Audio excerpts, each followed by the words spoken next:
मी काल सकाळच्या वृत्तपत्रातील एका पत्रकारांनी माझा इंटरव्ह्यू घेतला.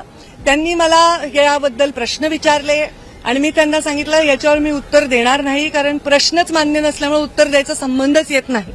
त्यामुळे त्यांनी जे माझं नाव घेऊन चर्चा करतायत त्याच्याबद्दल माझ्या पक्षातील श्रेष्ठींशी म्हणजे सन्माननीय मुख्यमंत्री, सन्माननीय प्रदेशाध्यक्ष बावनकुळेजी आणि आमचे संघटनातला जे श्रेष्ठी आहेत त्यांच्याशी मी चर्चा केलेली आहे.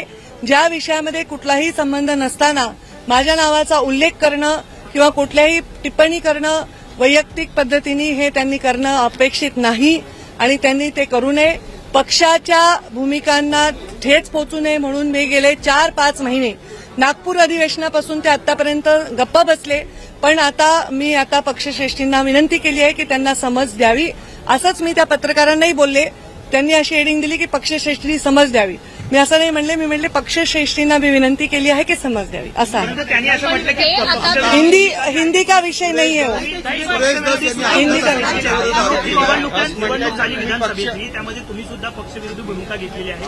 तुम्ही उमेदवार भाजपचा आहे, त्यांना तुम्ही दोडलेंना मदत केली असं मी प्रचार केलाय का नाही तुम्ही रेकॉर्डवर जाऊन पहा. आणि या राज्यामध्ये अनेक लोक जे भारतीय जनता पार्टीशी निगडीत होते ते अपक्ष उभे राहिलेले आहेत. अनेक लोक दुसऱ्या पक्षाचे अपक्ष उभे राहिलेले आहेत. डायसवर जाऊन प्रचार करून मतदानाची मी विनंती केलेली आहे. त्यामुळे ह्याचं उत्तर मला द्यायचं नाही, कारण आरोपच चुकीचा आहे.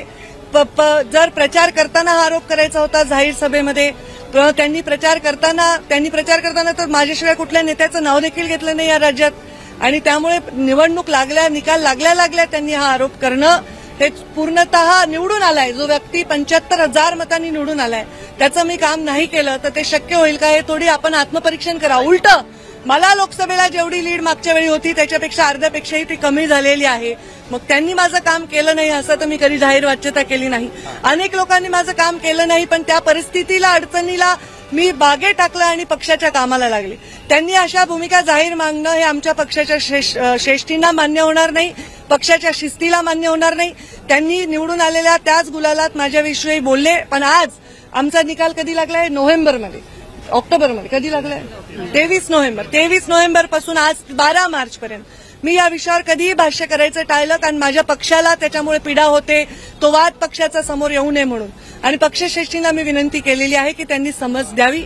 हे खरं आहे आणि हा विषय माझ्यापुरता इतकाच आहे. करणार राज्याचे मुख्यमंत्री प्रदेशाध्यक्ष यांच्याकडे करणार. मला समज देण्याचं काय कारण? मला समज द्या. मी काय भारतीय जनता पक्षाचा उमेदवार सोडून दुसऱ्या उमेदवाराचा प्रचार केलेला नाही. त्यांनी भारतीय जनता पार्टीचा उमेदवार सोडून दुसऱ्याचा प्रचार केलेला आहे. शिट्टी या चिन्हाचा प्रचार केलेला आहे. मग कारवाई करायची तर त्यांच्यावर कारवाई करा असं माझं मत आहे. तुम्ही राष्ट्रीय सचिव स्वतःला मानता आणि बीड जिल्ह्यात माझी एकच सीट मानता, मग कसं काय राष्ट्रीय सचिव असू शकतो? त्यांनी 2 सीट भारतीय जनता पार्टीच्या 2 सीट होत्या ना, एक नमिता मुंदडा आणि दुसरा सुरेश धस. मग 2 सीट म्हणायला पाहिजे. त्यांच्या भाषणाची क्लिप आहे तुमच्याकडे. बीड जिल्ह्यात माझ्या वाट्याला एकच सीट. आता पंकजा मुंडे या सुरेश धस यांच्याबद्दल बोलताना दिसल्या आहेत. पंकजा मुंडे यांनी सुरेश धस यांना पक्षश्रेष्ठींनी समज द्यावा असे म्हटले आहे. मी भाजपाची राष्ट्रीय नेता असूनही धस थेट आरोप कसे करतात असाही प्रश्न त्यांनी उपस्थित केला. देवेंद्र फडणवीस आणि चंद्रशेखर बावनकुळे यांनी सुरेश धस यांना समज द्यावी असे म्हटले. संतोष देशमुख हत्या प्रकरणाच्या एसआयटी चौकशीची मागणी मी पहिल्यांदा केली असेही पंकजा मुंडे म्हणाल्या. विषय कोणताही असो, सुरेश धस पंकजा मुंडेवर टीका करताना दिसतात. मात्र पंकजा मुंडे या सुरेश धसाबद्दल बोलणे टाळतात. आता पक्षश्रेष्ठींनीच सुरेश धसांना समज द्यावी असे त्यांनी म्हटले. सुरेश धस हे विधानसभा निवडणुकीचा निकाल लागल्यापासून सातत्याने पंकजा यांना टार्गेट करताना दिसतात. संतोष देशमुख हत्या प्रकरणामध्येही त्यांनी पंकजा मुंडेवर टीका केली. पुण्यात बीडबद्दल विचारले असता त्यांनी बोलणे टाळले होते.